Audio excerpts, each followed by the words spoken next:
In this problem, we're given a power function, and it turns out a power function can be defined to be any equation that can be written in the form y equals kx to the n. So for my example, k is 3, and my number is 1.3. And by the way, there's no restrictions on n. N can be negative, can be a decimal, whatever. And it turns out with power functions, we know that there's a pattern in their inputs and outputs. So for example, if you were to make a table of values for any power function, it turns out that if you were to induce some multiplicative change in x, so let me denote that by using the letter x for multiplication.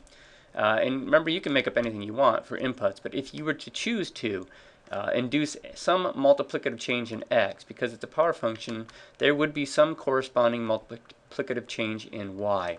And that's what the question says. If we increase x by a factor of 2.5, what factor would y increase by? So to make this easy, I usually start with the number 1. You can actually plug in any number you want, but it helps if you start with the number 1. It makes the arithmetic a little easier. So here's my equation, and I'm going to start by replacing x with 1, and then in a minute I will replace x with what? I need to increase x by a factor of 2.5, so if I was to do that, if I was to multiply this by 2.5, 1 times 2.5 is 2.5, so I have two inputs that I want to plug into my equation, and the first one I can do in my head, the second one I'm going to need my calculator for. So if you plug in 1, it turns out that you get 1 to any power is 1, and 1 times 3 is 3. So my first output is going to be 3. And then replacing x with 2.5, I can't do this one in my head, so I'm going to use my calculator.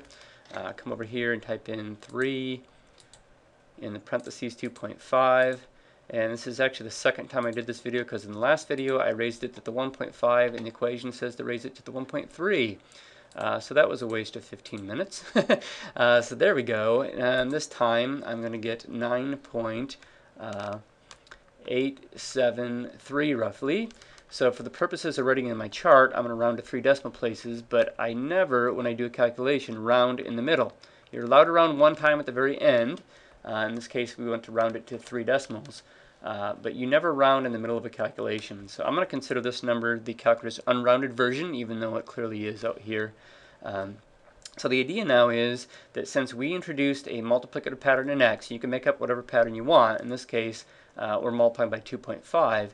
It turns out that every time you do that, every time you multiply by 2.5, you'd get the same multiplicative pattern down here. It's just that's what we're supposed to discover. What is the multiplicative pattern? So if you allow me to multiply by b, let's call the multiply by b, I can show you to uncover the factor by which y increases. You simply take the later y value and divide by the former. This can be shown by setting up a little equation saying we started with 3, we multiply by some number that we're trying to find, call it b, and the result is 9.873 rounded. So to find that multiplier b, since the 3 is being multiplied, I'm going to divide both sides by 3, and 3 divided by 3 is 1, so that simplifies out. All I need to know now is what is this number divided by 3? So I rounded it here, but in my calculator I've got the more accurate answer, so I'm just going to tell the calculator I need to divide that by 3.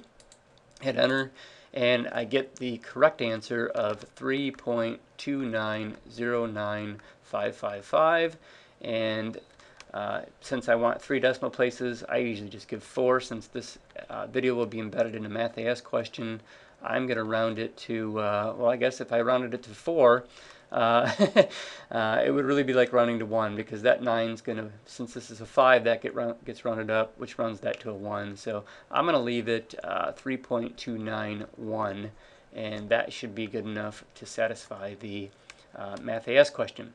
So, by the way, not that I have time in the video, this is probably getting a little long, if you were to take 2.5 and multiply by 2.5 and get that x value, and if you were to take that x value and plug it into the equation and get that new y value, you'd notice that the new y value that you got could be obtained by taking this number in unrounded form and multiplying by 3.291, meaning that factor by which y increases is constant.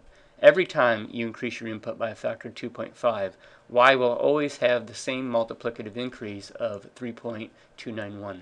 Now there's a shorter explanation, but a little bit more difficult to understand, or at least to explain, much shorter to do, and it's completely algebraic, but it makes sense since this is usually done in a college algebra class that I also show an algebraic explanation. So I'm going to leave that to video number 2 if you want to click on it and see that.